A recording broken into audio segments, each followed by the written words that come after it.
For 2 months, the village of East Palestine has been dealing with the aftermath of a disaster. And for 2 months, we've been telling people stories.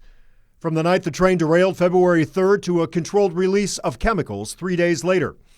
We spoke with residents worried about the quality of their drinking water, those afraid to come back home even after the evacuation order was lifted, and those demanding accountability from Norfolk Southern after an NTSB investigation found an overheated wheel bearing was to blame for the derailment. Weeks after Governor DeWine declared the drinking water safe, we surveyed the village and found 70% still don't trust the water. Now a sense of validation for those who experienced symptoms after the derailment, after we learned just last week a CDC team sent to East Palestine experienced the same symptoms. They came to investigate. And now News 5 is following through, going back to East Palestine to talk with residents who still find themselves in a tough position, whether to stay or to leave. News 5's Bryn Caswell explains the toll that derailment is taking on families. For East Palestine residents, each day and train that passes, the derailment remains at the forefront of their minds. It actually seems like it happened last weekend. I mean, we have not had a break from it. Mont Meckler lives next to the tracks and can't afford to move his family.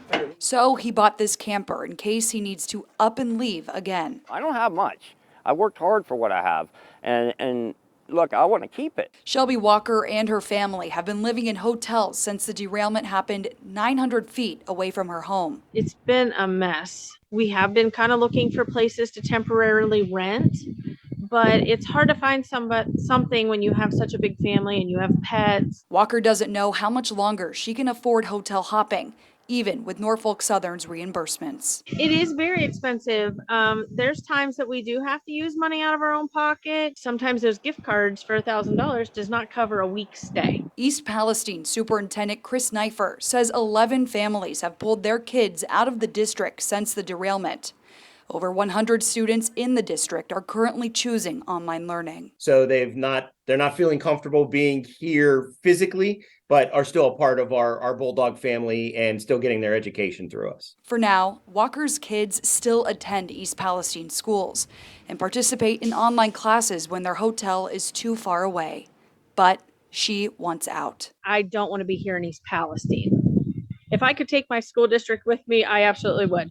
But being here in East Palestine, I don't think that we have a future here. At least my family does not have a future here. Meckler says he has no other choice than staying put and hopes that reality doesn't tear his family apart. Do I hold my daughter accountable that she doesn't want to bring my grandson here anymore? That I can't have family events in my own home anymore?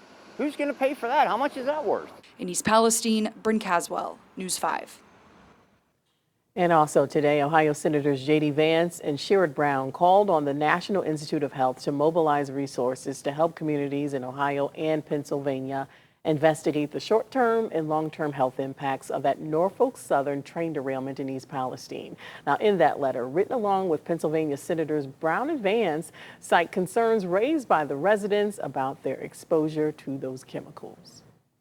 News 5 is, of course, committed to following through on this story and to learn more about the impact of the train derailment in East Palestine. Download our free News 5 app to get the latest updates sent right to your mobile device.